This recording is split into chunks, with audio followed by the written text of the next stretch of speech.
할렐루야. 하나님의 은혜가 함께하기를 주님의 이름으로 축복합니다. 이스라엘 백성이 생각지도 못한 환난을 만났습니다. 그것은 무엇인가 하면은 바벨론이라고 하는 새로운 제국이 탄생하더니만 이스라엘을 침략하여 온 거예요. 먼저 북왕국이 망했어요. 그리고 나서 남왕국 유다도 또 망하게 된 거예요. 이 바벨론이 침략해 들어오니까 우리는 하나님의 나라야, 그리고 하나님의 백성이야 라고 하는 그러한 자부심이 한꺼번에 무너졌어요. 왜? 절대로 망하지 않아 라고 생각했는데 망했단 말이에요. 나라가 망하니까 예루살렘 성전이 또 무너지는 거예요. 여기는 하나님을 예배하는 하나님의 성전이야, 절대 무너지지 않아 라고 생각했는데 그게 무너진 거예요. 그리고 더 나아가서 우리는 하나님의 백성이야, 우리는 절대로 세상의 종이 될 수 없어 라고 자부심을 가지고 살아왔는데 이 백성들이 전부 다 끌려가서 포로가 된 거예요. 기가 막힌 일이죠. 그런 기가 막힌 포로 생활을 자그마치 70년을 하게 된 거예요. 70년이면은 강산이 여러 번 변했네. 더 나아가서 70년이면은 세대가 바뀝니다. 그렇죠? 세대가 바뀌어요. 근데 이 70년 동안 그렇게 포로가 되어 있는 거예요. 처음에는 이 백성들이 이런 생각을 했어요. 아마 이건 잠깐일 거야.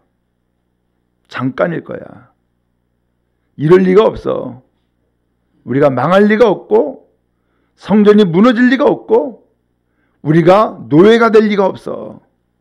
잠깐일 거야. 근데 이게 웬일입니까? 잠깐이 아니에요. 1년이 지나고 2년이 지나고 3년이 지나고 그리고 10년이 지나고 그리고 자그마치 70년이 지나게 된 거예요. 이 백성들은 완전히 절망했어요. 이제 우리는 다시는 일어설 수 없나 보다. 우리는 멸망한 민족이고 멸망한 족속이구나 라고 생각을 했어요. 근데 하나님의 은혜가 그때 임한 거예요. 당시 그 페르시아 왕 고레스가 있는데 이 고레스가 하나님의 음성, 하나님의 뜻을 듣게 돼요. 그 뜻이 뭐냐면은 오늘 이 이스라엘 백성들을 돌려보내라 라는 거예요. 그리고 성전을 건축해라. 이 두 가지 뜻을 하나님으로부터 받아요. 이 바벨론의 왕 고레스는 하나님의 이 감동을 받고서는 감동받은 대로 석방을 해요. 너희 이스라엘 백성들 다 돌아가라. 그리고 돌아가서 하나님의 전을 건축해라. 놀라운 일이죠. 아니, 자기네들이 침략해 오고 자기네들이 포로로 삼고 자기네들이 무너뜨린 성전을 이제는 거꾸로 성전을 건축하라는 거예요. 그리고 포로 돌아가라는 거예요. 그렇게 해서 포로가 돌아왔는데 돌아온 사람들이 42,360명. 나머지는 돌아오지 않은 사람도 있는 거죠. 왜요? 비록 포로지만 그냥 이렇게 살다가 죽지 뭐 라고 생각한 사람도 있을 수 있겠죠. 그런데 여기 42,360명은 그래, 난 죽어도 고국 땅에 가서 죽을 거야. 그리고 우리나라가 이렇게 망했는데 이 망한 것을 다시금 이렇게 세울 거야. 나는 이 성전 세우는 일을 위해서 남은 일생을 바칠 거야. 나는 이제는 하나님 앞에 돌아갈 거야 라고 하는 마음을 가지고서 돌아온 사람들이죠. 그렇게 해서 스룹바벨이라는 사람을 총독으로 세우고, 그리고 이 백성들은 포로에서 돌아왔는데 돌아온 사람들의 사명은 성전 건축인 거예요. 그 성전은 뭐예요? 하나님이 계신 곳이고 하나님을 예배하는 거예요. 그러므로 성전을 건축하는 일을 사명으로 삼고 돌아왔다라고 하는 것은 이제는 하나님을 섬기겠습니다 라는 뜻이고, 이제는 하나님을 예배하겠습니다 라고 하는 뜻이 담겨 있는 거죠. 자, 그리고서 세월이 또 지났어요. 이제 아닥사스다가 왕이 됐어요.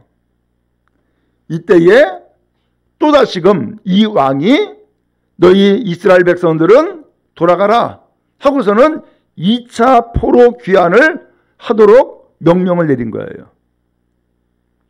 이때에는 누가 이 귀환자들을 이끌고 왔느냐? 바로 에스라였어요. 이 에스라는 학자이면서 제사장이에요. 이 에스라가 돌아옴으로써 이제 이스라엘 백성들에게 이제 하나님의 말씀을 가르치는 거예요. 말씀을 가르치면서 회개 운동을 벌여요. 그리고 하나님을 예배하도록 지도하고 이끌어줘요. 이제 이 백성들이 이제 이 2차 포로 귀환을 통하여서 보다 구체적으로 변화가 일어나기 시작하게 된 거예요. 그리고서 이제 이 아닥사스 왕이 20년 동안 집권하게 됐는데 20년에 이번에 또 느헤미야가 기가 막힌 소식을 들은 거예요. 이 느헤미야는 술관원장이라고 했는데 지금으로 표현하면 청와대 한 비서실장쯤 되는 그런 위치예요. 이 느헤미야를 찾아온 사람이 하는 얘기가 지금 이 이스라엘 백성들이 포로에서 귀환되어서 돌아갔지만 큰 환난을 당하고 있습니다. 성벽이 다 무너졌습니다. 성문은 불타버렸습니다. 라는 이야기를 듣게 된 거예요. 이 백성들이 포로에서 귀환되어 돌아갔지만 유다 백성들이 포로로 귀환되다 보니까 나머지 이 페르시아에 혹은 바벨론에 제국을 이루었던 다른 민족, 다른 나라들이 반발을 하는 거예요. 그러면서 이 유다 곧 이스라엘 백성들이 돌아와서 사는 것을 못마땅히 여기는 거예요. 성전 건축하는 것도 회방을 했고요. 성벽을 다시금 이렇게 재건하는 것도 회방을 했고요. 성문이 불탔는데 그 성문을 새로 다는 것도 회방하는 거예요. 그리고서 이 이스라엘 백성들을 계속해서 핍박을 하고 환난과 공고를 주는 거예요. 이제 이 백성들이 좌절한 거예요. 힘이 빠져버렸어요. 이 소식을 느헤미야가 들은 거예요. 그래서 느헤미야가 왕께 이야기를 하죠. 임금님, 내 민족이 지금 이런 상황입니다. 내가 돌아가서 이 성벽을 다시금 재건하도록, 그리고 불탄 성문을 다시금 붙일 수 있도록 나를 고국으로 보내주세요. 왕이 허락했어요. 그래서 돌아왔어요. 그리고서는 성벽을 다 중수했고 성문까지 다 새로 다 달았어요. 이제는 다 방비가 된 거예요. 그리고 나서 오늘 이 느헤미야 8장의 말씀으로 연결되는 거예요. 거기 8장 말씀해 보니까는 무슨 내용이 나오냐면은 이스라엘 자손들은 각각 자기들의 성읍에 거주했대요. 7째 달이 되었어요. 그때의 백성들이 일제히 수문학 광장에 모였어요. 그리고서는 에스라에게 요청을 하는 거예요. 여호와께서 이스라엘에게 명령하신 모세의 율법책을 가져오세요 라고 하는 거예요. 갑자기 율법책을 가져와달라고 요청을 하는데 왜 그랬을까라는 거죠. 여러분, 아니 갑자기 왜 이 백성들이 일제히 수문학 광장에 모였고 이 백성들이 모여가지고서 하나님께서 이스라엘 백성들에게 명령하신 모세의 율법책을 가져와 주세요 라고 하는 이야기를 왜 했을까라는 거예요. 그 이유는 바로 여기에 있어요. 지난 70년 동안 포로 생활을 했고 돌아오는 것도 한꺼번에 다 돌아오지 않았고 1차, 2차, 3차 이렇게 돌아왔죠. 그럼에도 불구하고 다 돌아온 게 아니었어요. 그러면서 돌아왔는데도 불구하고 큰 환난들이 계속해서 이어졌어요. 그리고 회방하는 사람들이 주변에 많았어요. 이제 다시금 성벽을 재건하고 그 다음에 불탄 성문을 다 새로 달고 이제는 이 성읍 안에서 평안하게 살 수 있게 된 거예요.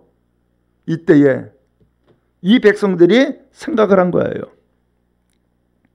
다시는 이러한 역사가 반복돼서는 안 되겠다라는 거죠. 다시는 이런 역사가 반복돼서는 안 되겠다. 오늘 여러분 신앙생활하는 데에 얼마나 어려워요. 순탄하게 처음부터 독수리가 날개 팀에 올라가는 것처럼 쫙쫙 뻗어나가는 그러한 신앙생활을 하는 사람은 거의 없어요. 끊임없이 갈등과 고민이 있고요. 환난과 고통이 있고요. 그런 것을 하나씩 하나씩 이겨나가면서 한 계단 한 계단 올라가는 것이 신앙생활이에요. 이스라엘 백성들도 처음에 그들은 아주 자부심을 가지고 당당하게 살았어요. 나는 하나님 앞에 선택받은 백성이야. 우리나라에는 성전이 있고 우리 백성들에게는 하나님의 선지자가 있고 또한 하나님을 예배하는 제사장이 있어. 우리에게는 세계 각국의 모든 민족에게 준 것이 없는 유일하게 우리에게는 성경이 있어. 하나님의 말씀이 있어. 라고 하면서 자부심 가지고 살았단 말이에요. 그런데 생각지도 아니하게 바벨론 침략받고서는 나라가 망하네. 이것을 내 인생에 참말로 내가 삶을 살아가는 동안에 큰 환난으로 겪은 거예요. 다시 이 일이 일어나서는 돼야 안 돼요? 안 되죠. 우리나라에도 전쟁을 겪은 세대가 있어요. 그렇죠? 전쟁을 겪은 세대는 공산당 그러면은 어떤 생각을 해요? 치를 떨어버려요. 그리고 절대로 전쟁이 일어나면 된다 안 된다? 안 된다 라는 생각을 해요. 그런 것처럼 오늘 우리의 신앙의 삶도 다시금 침략받고 나라가 망하는 이런 일이 반복되면 돼야 안 돼요? 안 된단 말이죠. 그러니까 이 백성들이 생각을 한 거예요. 우리가 뭘 잘못한 거지? 왜 우리에게 이런 일이 생긴 거지? 그러면 앞으로는 어떻게 해야 되는 거지?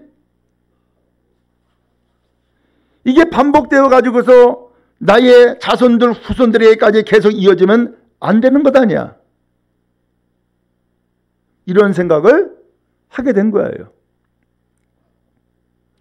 그러면서 이제 이 백성들이 일제히 수문학 광장에 다 모였다라고 하는 것은 대각성운동이 일어난 거예요. 그러면서 안 되겠다. 이제는 우리가 하나님이 우리에게 주신 말씀이 있는데, 명령이 있는데 하나님의 명령을 다시금 들어보자 라고 한 거예요. 그래서 오늘 1절에 율법책을 표현하기를 뭐라고 표현했어요? 여호와께서 이스라엘에게 명령하신 모세의 율법책, 이렇게 표현했죠. 단순히 책을 읽겠다는 얘기가 아니라 그 율법책에 담겨있는 하나님의 명령을 듣겠다라는 얘기예요. 여러분, 우리는 살아가면서 때에 따라서 후회도 하고요, 탄식도 해요, 혹은 반성도 해요. 그렇지만 그것은 누구 생각이에요? 내 생각이에요. 중요한 것은 내 생각이 아니라 하나님이 우리에게 뭐라고 말씀했는지, 그렇다면 그 말씀을 내가 잘 따랐는지 혹은 따르지 못했는지, 이것을 하나님 앞에서 우리가 분별해야 되잖아요. 그러니까 이 백성들이 왜 각각의 생각이 없겠어요? 아, 우리나라가 망한 것은 그때 군사력이 없어서 그래, 뭐 이럴 수도 있고요. 우리나라가 망한 것은 그때 왕이 잘못해서 그래, 뭐 이럴 수도 있고요. 뭐 각각 여러 가지 생각이 있을 수 있잖아요. 그런데 그 모든 생각을 뒤로 하고 이제는 하나님의 말씀을 듣겠다라는 거예요. 왜요? 이 나라가 망했던 중요한 이유 가운데 하나가 하나님의 말씀을 안 들었거든요. 그리고 자기 멋대로 살았어요. 그러다 보니까는 우상도 숭배했고요. 그러다 보니까는 하나님 앞에 나가 예배하는 것도 끊어졌어요. 그리고서는 망했던 역사가 있었던 거예요. 그리고 어떻게 해요? 다시금 똑같은 생각을 하고 있을 텐데 이 생각 가지고서 남은 인생을 살아가면은 어떻게 되겠어요? 또 다시금 반복되지 않겠어요? 그러니까 이 백성들이 각성을 한 거예요. 아, 이제는 하나님이 우리에게 하신 말씀을 다시금 듣자. 그래서 에스라에게 하나님께서 이스라엘 백성들에게 명령하신 그 율법책을 가져다 주세요. 가져오세요 라고 한 거예요. 지금은 이 성경이 한 손에 다 들어오잖아요. 근데 이 시대에는요, 이런 종이가 없었어요. 그러니까 이 성경을 어디다 썼느냐? 양 가죽에다 썼어요. 양 가죽에다 쓰는데, 예를 들면 이사야서, 그 이사야서 책 하나를 다 기록하려고 그러면 양피가 몇 장이 되는 거잖아요. 그러니까 그것을 돌돌 말아가지고서는 보관했었단 말이에요. 근데 나라가 망했잖아요. 성전이 무너졌잖아요. 그 성경 어디 갔어요 도대체? 그야말로 곤란한 상황에 처할 수 있겠죠? 그때에 이 백성들이 생각하고 깨달은 거예요. 아, 에스라 제사장님, 과거에 우리 선조들이 썼던 그 성경 있잖아요. 하나님이 주시는 그 명령 말씀 있잖아요. 그것 좀 다시금 가져와서 우리한테 좀 읽혀주세요. 우리가 좀 그 말씀을 좀 듣고 싶어요 라고 한 거예요. 그래서 7째 달 초하루에 에스라가 율법책을 가져와요. 회중 앞에서 이제 이 성경을 읽게 된 거예요. 3절 말씀해 보니까는 수문학 광장에서 새벽부터 정오까지 남자나 여자나 알아들을 만한 모든 사람 앞에서 읽었다라고 말씀하고 있어요. 언제부터 언제까지요? 새벽부터 정오까지. 그러니까 몇 시간을 읽은 거죠? 근데 그때에 이 백성들이 어떻게 했어요? 귀를 기울였다는 거예요. 귀를 기울였다. 지금 이 백성들은 이 성경의 말씀을 듣는데 귀를 기울였다라고 하는 것은 그들이 정말로 듣고자 하는 태도가 되어 있다, 준비되어 있다는 것을 알 수 있죠. 이것을 또 구체적으로는 5절에 보니까 에스라가 모든 백성에 서서 그들의 목전에서 책을 펴요. 책을 피니까 모든 백성들은 뭐 했어요? 다 일어서는 거예요. 왜 일어섰을까요? 아니, 책을 피는데 왜 일어서냔 말이에요. 오늘 여러분, 보통 도서관에 가서 책을 피는데 누가 일어섭니까? 아니죠. 근데 지금 이 에스라가 이 율법책을 피니까는 일어섰다는 거예요. 여러분, 사람들이 혹시나 내가 앉아있는데 누군가 들어와요. 근데 들어오는 사람이 나보다도 높은 사람이라든가 어른이야. 그러면 어떻게 해요? 일어서죠. 근데 지금 이 성경을 피는데 일어섰다는 거예요. 이건 무슨 뜻이에요? 이 책이 하나님의 말씀이다 라고 하는 거죠. 이 책은 하나님의 말씀이야. 그래서 이 말씀을 이제 읽고 들려주려고 하는데 그렇게 해서 책을 피니까는 다 일어서 가지고서 하나님의 말씀을 하나님 대하는 것처럼 지금 자세와 태도를 갖추고 있는 거예요. 오늘 여러분, 하나님 앞에 예배할 때에 혹은 말씀을 읽거나 말씀을 대할 때에 이와 같은 태도로 말씀을 대하는 은혜가 있기를 축복합니다. 무슨 일을 하든지 태도가 참 중요해요. 그 태도는 몸의 모양으로, 그리고 이 태도는 눈빛으로 나타나요. 이 태도가 잘못되면은 무슨 기가 막힌 말씀을 해도 들려요, 안 들려요? 안 들려요. 그리고 모든 말씀을 전부 다 자로재요. 그리고 다 칼질하는 거예요. 이 말씀이 옳으냐 그러냐, 저 목사님이 잘못하는 거 다르냐, 이것은 성경 이야기가 아니고 세상 이야기다, 그러면서 다들 다 도려내고 칼로 재단한단 말이에요. 그러면서 정작 하나님의 말씀을 나는 듣지를 못하는 거예요. 그런데 지금 이 이스라엘 백성은 어떻게 하고 있어요? 이 성경을 피니까 바로 일어섰어요. 에스라가 읽었는데 모든 백성들이 그 율법책에 귀를 기울였다라는 말씀이 나와요. 그리고 6절에 가서 이런 표현을 했어요. 에스라가 위대하신 하나님 여호와를 송축했어요. 이 성경을 피고서는 하나님 앞에 찬양하고 영광을 돌린 거죠. 모든 백성이 그 에스라가 행한 그 일을 보면서 손을 들고서 아멘 아멘 한 거예요. 이 아멘은 뭐예요? 네, 그렇습니다. 나도 동의합니다. 나도 함께합니다 라는 뜻이죠. 에스라가 여호와 하나님을 찬양할 때에, 송축할 때에 아멘 하는 것은 이 백성들도 높고 위대하신 여호와 하나님을 나도 송축합니다 하면서 아멘 한 거예요. 그리고 몸은 어떻게 했어요? 몸을 굽혔고요. 얼굴을 땅에 댔고요. 그 다음에 뭐 했어요? 여호와께 경배했다라는 말씀이 나와요. 오늘 이것이 말씀을 대한 이스라엘 백성들의 태도였던 거예요. 과거에는 어땠어요? 과거에 이러지 않았어요.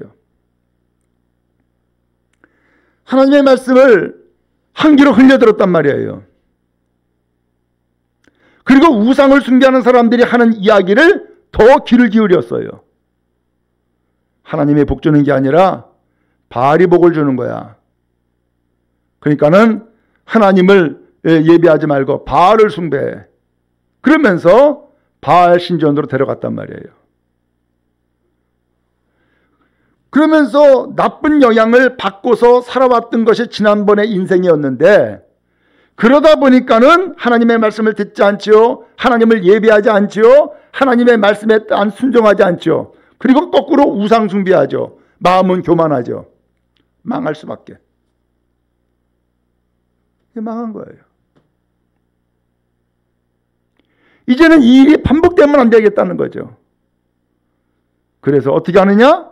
하나님의 말씀으로 돌아가는 거예요. 말씀으로. 오늘 여러분, 그런 의미에서 혹시 오늘 우리도 혹시 후회됨이 있습니까? 나는 참으로 실패한 일들이 있어 라고 하는 그러한 마음이 혹시 있습니까?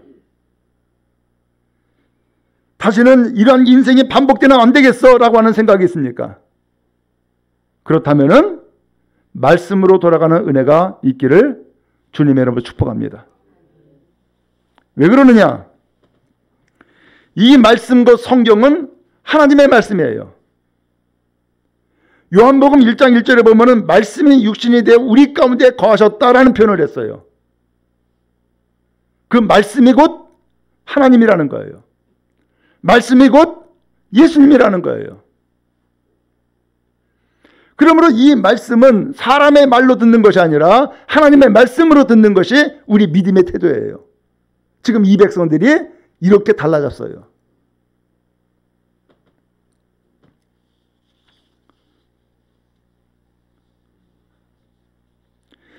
사도 바울도요, 예수 복음을 증거하는 일에 일생을 바쳤어요. 그렇죠? 근데 마지막에 가서는 디모데후서에서 이런 기록을 해요. 다 떠났다는 거예요. 다 떠났다고. 그러면서 누가만 나와 함께 하고 있다는 거예요. 그러면서 영적인 아들 디모데에게 편지를 써서 너 나한테 한번 면회 좀 와 하고서는 로마 감옥으로 면회 오라고 편지를 써서 보내요. 근데 올 때 2가지 꼭 챙겨가지고 와라 라고 이야기를 해요. 하나는 겉옷. 아마 추웠던 것 같아요. 겉옷 가져와라. 또 하나는 뭐라 그랬어요? 가죽 종이에 쓴 책을 가져와라. 그 가죽 종이에 쓴 책이 뭐예요? 성경인 거예요. 평생을 목회하고 평생을 전도하면서 일생을 살았던 이 바울도 마지막에 가는 길은 감옥이었어요.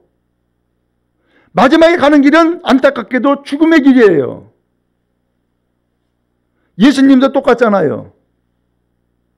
근데 그 길을 간 이 바울이 많은 사람들이 다 떠났다고 얘기하면서 지금 나에게 지금 필요한 것은 2가지. 그 중에서 가장 핵심적인 것이 뭐였어요? 말씀이었어요. 왜요? 그 말씀에 하나님의 뜻이 있거든요. 그 말씀에 하나님의 위로가 있어요. 그 말씀에 하나님의 사랑이 담겨 있어요. 사람들은 다 떠났지만, 그래서 누가만 지금 남아있지만, 지금 나에게 정말로 필요한 것은 하나님이 필요하고 하나님의 말씀이 필요하다라고 하는 것이죠. 그러니까 그거 가져와라 라고 요청을 한 거예요. 우리 여러분들은 무엇이 필요하세요? 돈도 필요하고요. 건강도 필요하고요. 그리고 더 나가서 사람과의 좋은 관계를 이뤄나가도 필요하고요. 다 필요하죠. 그렇지만 우리에게 진짜 필요한 것, 바로 그것은 하나님이요. 하나님의 말씀인 줄로 믿습니다.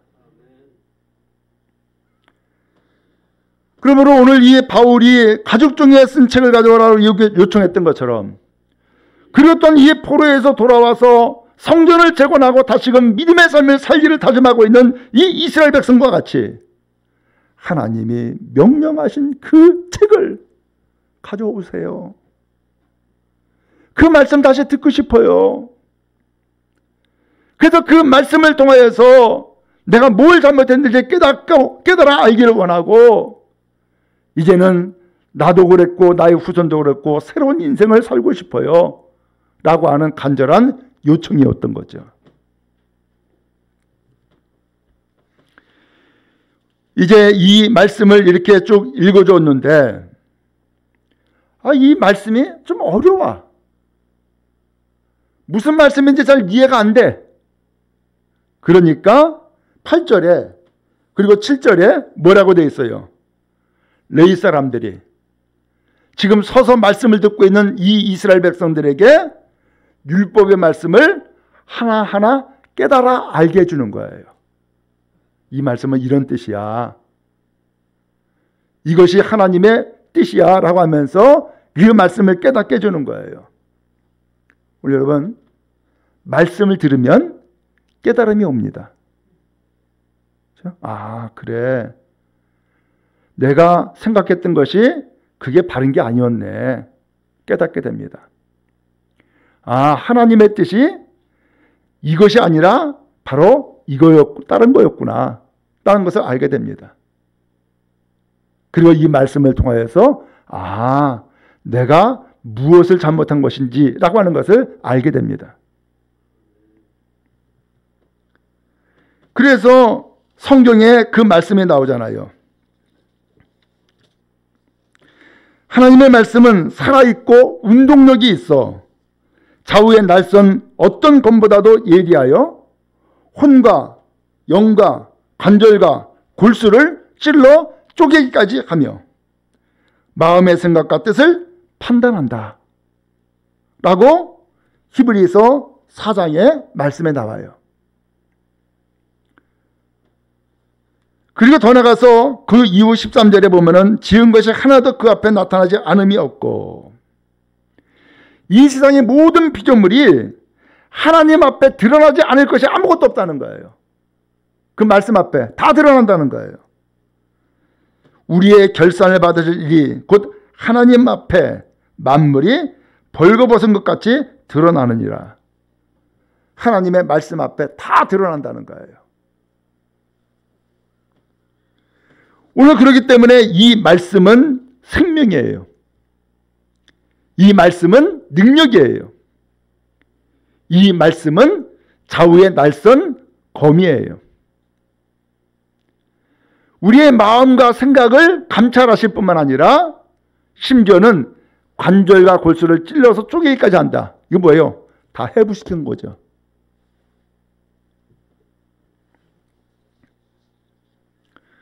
오늘 이 말씀을 이렇게 해서 낭독했고 해석해 줬고 깨닫게 했어요. 그러니까 거기에 나타난 반응이 뭐였어요? 9절에 백성이 율법의 말씀을 듣고 다 뭐 했다고요? 울었다는 거예요. 울었다는 거예요. 왜 울었을까요?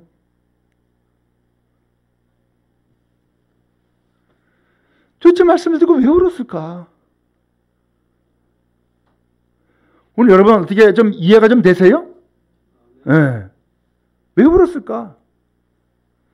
제가 이 성경을 읽으면서 그래서 두 가지가 궁금했어요, 사실은. 도대체 왜 율법책을 가져오라고 했을까? 그 다음에 성경을 읽어주니까 왜 울었을까? 울어본 사람은 알죠. 이 말씀을 듣고 깨달았어요. 그리고 운 거예요. 근데 이 성경에서는 울었다라고 표현했는데 다른 성경에서는 통곡했다라고 표현을 했어요. 통곡했다는 거예요. 왜? 말씀을 듣고 깨닫고 보니까 지난날의 내 인생이 후회가 되는 거예요. 야, 내가 잘못 살았구나. 잘못 깨달았구나. 내가 하나님의 뜻과 반대되는 길을 갔었구나. 라는 것을 깨닫게 된 거예요. 그래서 나라가 망했고, 그래서 성전이 무너졌고, 그래서 내가 포로가 되었고, 그러면서 내가 세대가 바뀔 정도로 70년 동안 그 고생을 당한 거구나. 라는 것을 비로소 알게 된 거예요.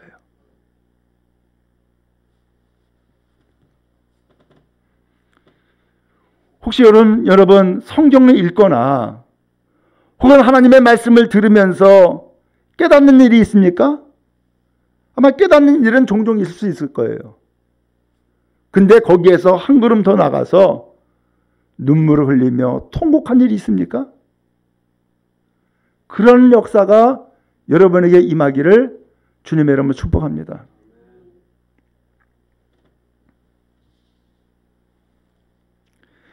베드로라는 사람이 예수님의 제자가 돼요. 이 사람은 정말로 성실한 사람인 것 같아요. 밤새도록 고기잡이 했어요. 근데 돌아왔는데 보니까는 빈 그물이야. 아무것도 못 잡았어요.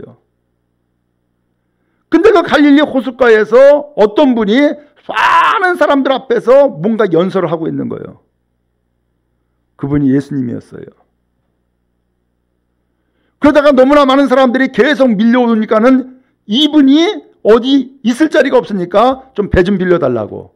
그러면서 배 위에 올라가서 계속해서 연설하는 거예요. 그 배가 누구 배냐? 베드로 자기 배야. 그러다 보니까 이 베드로도 예수님이 하신 이야기를 들을 수밖에 없었어요. 다 들었어요. 이제 말씀이 끝났어. 그러더니만은 그 예수님이 베드로에게 이야기하는 거예요. 깊은 데 가서 금을 내려 고기 잡으시오. 아니 지난 간밤에 얼마나 열심히 잡았는데 아무것도 못 잡았는데 깊은 데로 가서 금을 내려 고기 잡으라는 거예요. 그래서 이 베드로가 예수님이 하는 이야기를 아마 감동으로 들었나 봐요. 그러니까 이 베드로가 주님, 내가 밤새 수고했지만 아무것도 못 잡았습니다. 그렇지만 예수님이 그렇게 이야기하니까 내가 예수님 말씀에 따라 내가 한번 고기 한번 잡아보겠습니다. 하고서 배 끌고 갔어요. 어마어마하게 잡은 거예요. 자기 배에 다 담을 수가 없는 정도예요. 동료를 부르죠. 이봐, 좀 배 가져와. 2배에 가득 채웠어요. 돌아왔어요. 그러더니만은 예수님 앞에 무릎을 꿇어버리는 거예요. 그러면서 이런 얘기를 해요. 주님, 나를 떠나세요. 왜? 나 죄인입니다. 라고 얘기를 해요. 죄인입니다. 아니 그렇게 성실하게 살아온 사람이 갑자기 예수님 앞에 무릎을 꿇고 내가 죄인이라고 회개를 하는 거예요? 그게 무슨 뜻이에요? 성실하게 살면 돼. 열심히 살면 돼. 라고 생각하면서 살아왔던 인생이었는데 그러면서 난 예수님 말씀 필요 없어. 나 하나님 안 믿어도 돼. 라고 생각하며 살아왔는데 예수님의 말씀에 따라서 고기잡이 보니까는 내가 열심히 수고했을 때는 아무것도 못 잡았다가 예수님 말씀에 순종하고 살아보니까는 어마어마한 고기를 잡으면서 나를 깨달은 거예요. 아, 내가 지금 잘못 방향을 잡았구나. 내가 예수님을 모르고 살아왔구나 하는 것을 깨달은 거예요. 회개한 거예요. 오늘도 이스라엘 백성들 바로 그거예요. 왜 울었을까? 왜 울었을까? 이유는 이렇게 살면 되는 게 아니구나 라는 것을 깨달은 거죠. 통곡한 거예요. 그리고 나서 오늘 성경 본문 이후에 회개 운동이 대대적으로 일어나요. 그리고 나서 자 이제 말씀을 마치고자 합니다. 오늘 우리는 무엇을 의지하고 살아옵니까? 또 무엇을 의지하고 살아갈 작정입니까? 하나님은 우리 인생을 향한 놀라운 계획이 있습니다. 그 계획을 성경에 다 담아가지고서 우리에게 알려주시는 거예요. 그러므로 성경을 읽지 않고 하나님의 말씀을 듣지 않고서 하나님의 계획을 잘 몰라요. 오늘 이스라엘 백성들은 바로 성경으로 돌아가서 하나님의 말씀을 들음으로 다시금 재출발하게 된 거예요.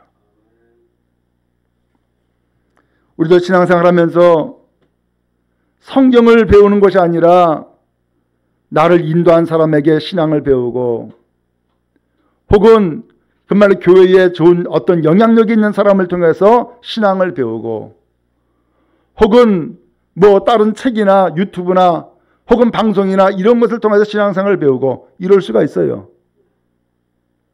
그러나 정석으로 돌아가야죠. 그 정석은 바로 하나님의 말씀이에요. 그 말씀이 바로 하나님 자체이시기 때문이에요. 그때에 우리는 하나님의 뜻을 따라서 올곧게 갈 수가 있고 그 길을 갈 때에 우리는 다시는 후회함이 없으며 또한 하나님께서 세우신 그 인생 목적을 온전히 이루는 복된 삶을 살게 될 줄로 믿습니다. 오늘도 이스라엘 백성이 하나님께서 명령하신 모세 율법책을 가져와 주세요 라고 했던 것처럼 오늘도 우리는 하나님의 말씀을 사모하고 하나님의 말씀을 듣기를 기뻐하는 복된 인생 다 되기를 주님의 이름으로 축복합니다. 하나님의 놀라운 은혜가 함께하게 될 줄로 믿습니다.